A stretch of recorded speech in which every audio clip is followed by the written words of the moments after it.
നമ്മുടെ മനസ്സ് സമാധാനമായിരിക്കാൻ നമ്മളൊരു സ്ഥലം കണ്ടുപിടിച്ചേ പറ്റൂ. വളരെ കഷ്ടപ്പെട്ട് കണ്ടുപിടിച്ച ആ സ്ഥലം നമ്മുടെ മനസ്സിന് ഇഷ്ടമായില്ലെങ്കിൽ അതിലെന്തോ കാര്യമുണ്ട്. പക്ഷെ എന്തു ചെയ്യാനാ? ആ സ്ഥലം കിട്ടിയില്ലെങ്കിൽ, ആ സ്ഥലം ഒരുപാട് ഭയങ്കരമായിരുന്നാൽ, നിങ്ങൾ വിചാരിച്ച സ്ഥലത്തിലേക്ക് എത്താറാകുമ്പോൾ മരണം നിങ്ങളെ വിളിച്ചാൽ നമുക്ക് എന്തു ചെയ്യാൻ പറ്റും? അത് മനസ്സിലാക്കാൻ നിങ്ങളെ ഈ കഥ സഹായിക്കും. അവസാനിക്കാത്ത പ്രശ്നങ്ങളെ നോക്കി നമുക്കിപ്പോൾ പോകാം. വിനയും അവന്റെ ഫ്രണ്ട്സും പണക്കാര അച്ഛന് ജനിച്ച മോശമായ കുട്ടികളാണ്. അവർക്ക് പാവപ്പെട്ടവരുടെ കഷ്ടവും അറിയില്ല, അവരുടെ വേദനയും അറിയില്ല. അവർ ആഗ്രഹിക്കുന്നതെല്ലാം അവർ ചെയ്യും. അവർ ആരെയെങ്കിലും ശല്യം ചെയ്തുകൊണ്ടേയിരിക്കും. പക്ഷേ എപ്പോഴെങ്കിലും അവർ ചെയ്യുന്ന തെറ്റിന്റെ ശിക്ഷ തീർച്ചയായും അവർക്ക് ലഭിക്കും. അത് ഇന്നായിരിക്കാം, അല്ലെങ്കിൽ നാളെ ആയിരിക്കാം. വിനയും അവന്റെ കൂട്ടുകാരും ഒരു ദിവസം തൊട്ടടുത്തുള്ള ഗ്രാമത്തിലേക്ക് പോയി. ആ ഗ്രാമത്തിലുള്ള പാവപ്പെട്ട ജനങ്ങളെ ശല്യം ചെയ്യണമെന്ന് ആഗ്രഹിച്ചു. അതുകൊണ്ടവർ ഗ്രാമത്തിലുള്ള ചുടുകാട്ടിൽ കൂടി നിന്ന് സംസാരിച്ചു. ആ ചുടുകാട്ടിനടുത്തുണ്ടായിരുന്ന ബോർഡിൽ എഴുതി വച്ചിരിക്കുന്നു, ഞങ്ങളെ സമാധാനമായി ഉറങ്ങാൻ സമ്മതിക്കൂ, അത് നിങ്ങളുടെ ഉറക്കത്തിനും നല്ലതാണ്. വിനയും അവന്റെ കൂട്ടുകാരും അവിടേക്ക് വന്ന ഉടൻ തന്നെ ആദ്യമായിട്ട് ആ ബോർഡ് വലിച്ചെറിഞ്ഞു.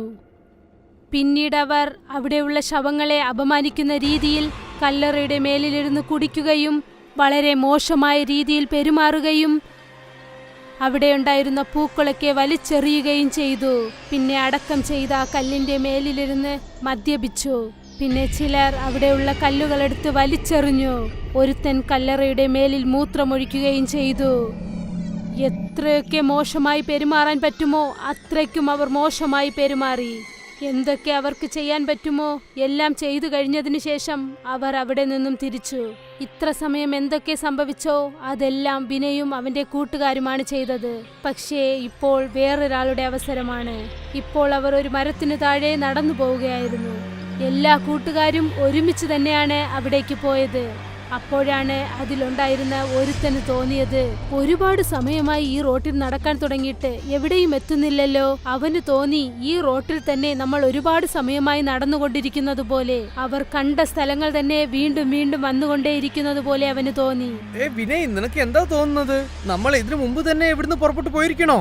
എന്താടാ നീ പറഞ്ഞോണ്ടിരിക്കുന്നത്? അതുകൊണ്ടാ നിന്നെ ഞാൻ കുടിക്കാൻ പാടില്ലെന്ന് പറഞ്ഞത്. എല്ലാം കുടിച്ചിട്ട് നീ എന്തൊക്കെയോ പറയുന്നു. റോഡ് ഗാലിയായിട്ട് നിനക്ക് കാണുന്നില്ലേ? നിനക്ക് പ്രാന്താട്ടോ.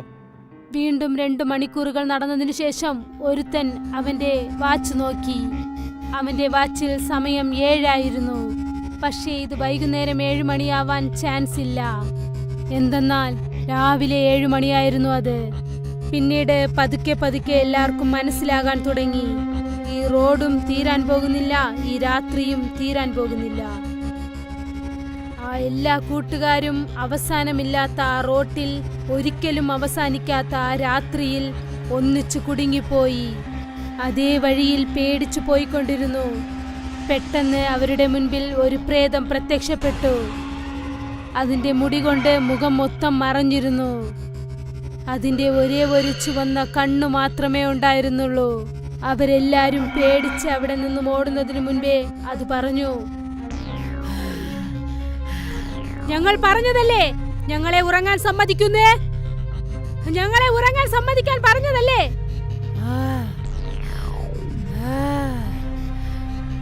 ഇക്കാര്യം പറഞ്ഞുകൊണ്ട് അത് തന്റെ കയ്യിലുണ്ടായിരുന്ന ഈട്ടിയെടുത്ത് കൂട്ടുകാരുടെ മേലിലേക്ക് എറിഞ്ഞു.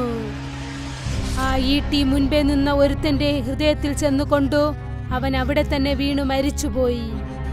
കൂട്ടുകാർ 8 പേരുണ്ടായിരുന്നു. പക്ഷെ ഇപ്പോൾ 7 പേരെ ബാക്കിയുള്ളൂ. ആ പ്രേതത്തിന്റെ കയ്യിൽ നിന്നും രക്ഷപ്പെടാനായി എല്ലാരും അവിടെ നിന്ന് ഓടി. പക്ഷേ അവരുടെ മുൻപിൽ വീണ്ടും ഒരു പ്രേതം പ്രത്യക്ഷപ്പെട്ടു. ആ പ്രേതത്തിന് മൂക്കുമില്ലായിരുന്നു, നാക്കുമില്ലായിരുന്നു. അതിനൊരു കണ്ണും ഒരു വായു മാത്രമേ ഉണ്ടായിരുന്നുള്ളൂ. അത് പറഞ്ഞു, ഞാൻ പറഞ്ഞതല്ലേ ഞങ്ങളെ ഉറങ്ങാൻ നിങ്ങൾ സമ്മതിക്കണം. പറയുന്നത് നിങ്ങൾക്ക് മനസ്സിലാവുന്നില്ലേ? ഞങ്ങളെ ഉറങ്ങാൻ വിട്. ഇത് പറഞ്ഞിട്ട് പ്രേതം തന്റെ കൈകൾ അനക്കി. ഉടനെ അവിടെ ഉണ്ടായിരുന്ന വലിയ മരങ്ങളൊക്കെ കാറ്റിൽ പറക്കാൻ തുടങ്ങി. പിന്നെ ആ മരങ്ങൾ വന്ന് ആ കൂട്ടുകാരുടെ മേലിലേക്ക് വീണു. അവരുടെ മുൻപേ തന്നെ വീണ്ടും 3 കൂട്ടുകാർ മരിച്ചുപോയി.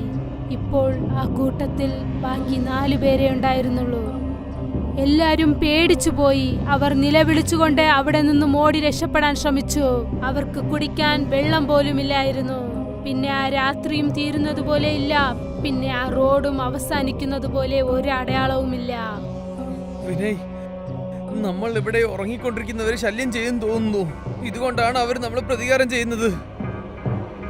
ആഹാ, ഇത്രയും പറഞ്ഞിട്ട് എനിക്കത് മനസ്സിലാക്കിയില്ല. ഞാൻ എന്താ മണ്ടനാണോ?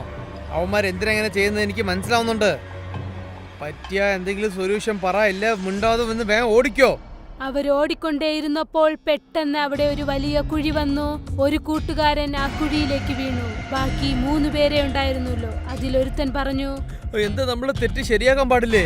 നമ്മൾ ആ പ്രയത്നത്തിന് എന്തൊക്കെ തെറ്റ് ചെയ്തിട്ടുണ്ടോ അതൊക്കെ നമ്മൾ ശരിയാക്കിയാൽ നമ്മുടെ ജീവനെങ്കിലും രക്ഷപ്പെടുമല്ലോ. നീ പറയുന്നത് ശരിയാണ്. ശരി, പോവാം. ഇത് പറഞ്ഞിട്ട് 3 പേരും വീണ്ടും അതേ ചുടുകാട്ടിലേക്ക് പോയി. അവർ തൂക്കിയെറിഞ്ഞ ആ പൂവെടുത്ത് വീണ്ടും അതിരുന്ന കല്ലറയിലേക്ക് അവർ കൊണ്ടുവച്ചു. അവർ തൂക്കിയെറിഞ്ഞ ആ കല്ലെടുത്ത് എവിടെ നിന്നാണോ എടുത്തത് അവിടെ തന്നെ കൊണ്ടുവച്ചു. എവിടെ നിന്നാണോ അവർ കുടിച്ചത് അവിടെ നിന്നും അവർ ആ ബോട്ടിൽ എടുത്തു മാറ്റി. ഏത് കല്ലറയിലാണോ അവർ മൂത്രമൊഴിച്ചത് അവിടെ തുണി കൊണ്ട് തുടച്ചു വൃത്തിയാക്കി. അവർ ഈ ജോലി ചെയ്തുകൊണ്ടിരിക്കുമ്പോൾ തന്നെ ആകാശത്തു നിന്നും പെട്ടെന്ന് പറന്നു വന്ന ഒരു പ്രേതം അതിലൊരുത്തനെ പൊക്കിക്കൊണ്ടുപോയി. 2 പേരാണ് ഇപ്പോൾ ബാക്കിയുള്ളത്. ഇപ്പോൾ നമ്മൾ എന്ത് ചെയ്യും വിനയ്? നമ്മളെല്ലാം ശരിയായിട്ടില്ല ചെയ്തത്, പക്ഷേ ഒന്നും മാറിയിട്ടില്ലല്ലോ. നിനക്ക് ഓർമ്മയില്ലേ, നമ്മൾ വന്നപ്പോൾ ആ ബോർഡല്ലേ നമ്മൾ എടുത്ത് മാറ്റിയത്? ആ, നീ പറയുന്നത് ശരിയാണ്. നമുക്കത് എടുത്ത് വീണ്ടും മാറ്റി വെച്ചാലോ? വാ, നമുക്ക് പോവാം. ഇതു പറഞ്ഞിട്ട് അവർ 2 പേരും ആ ബോർഡ് തിരിച്ചെടുത്തു വെച്ചു. അപ്പോഴാണ് അവരുടെ മുൻപേ ആ 2 പ്രേതങ്ങളും പെട്ടെന്ന് പ്രത്യക്ഷപ്പെട്ടത്. പിന്നീട് അവരുടെ അടുത്തേക്ക് നടന്നു വന്നു. ഇത് കണ്ട 2 പേരും പെട്ടെന്ന് തന്നെ ആ ബോർഡ് അവിടെ വെക്കാനായി ശ്രമിച്ചു. ആ 2 പ്രേതങ്ങളും അവരുടെ അടുത്തെത്തുന്നതിനു മുൻപേ തന്നെ അവർ ആ ബോർഡ് പഴയതുപോലെ അവിടെ സ്ഥാപിച്ചു വെച്ചു. പിന്നെ അവർ നോക്കിക്കൊണ്ട് നിൽക്കുമ്പോൾ തന്നെ പതുക്കെ പതുക്കെ ആ പ്രേതങ്ങൾ മാഞ്ഞുപോയി. മാത്രമല്ല, കുറച്ച് സമയത്തിനകം തന്നെ സൂര്യൻ ഉദിച്ച് നേരം വെളുക്കാൻ തുടങ്ങി. ജീവനോടെ രക്ഷപ്പെട്ട 2 കൂട്ടുകാരും തങ്ങളുടെ കാറും എടുത്തുകൊണ്ട് രക്ഷപ്പെട്ടു. ഈ ഉറങ്ങിക്കൊണ്ടിരിക്കുന്ന പ്രേതങ്ങളെ ഇനി മുതൽ ആരും ശല്യം ചെയ്യില്ലെന്ന് നമ്മൾക്ക് വിശ്വസിക്കാം. ഒരുപക്ഷെ അവർ ശല്യം ചെയ്താൽ പിന്നെ അവരുടെ അവസ്ഥ എന്തായിരിക്കും?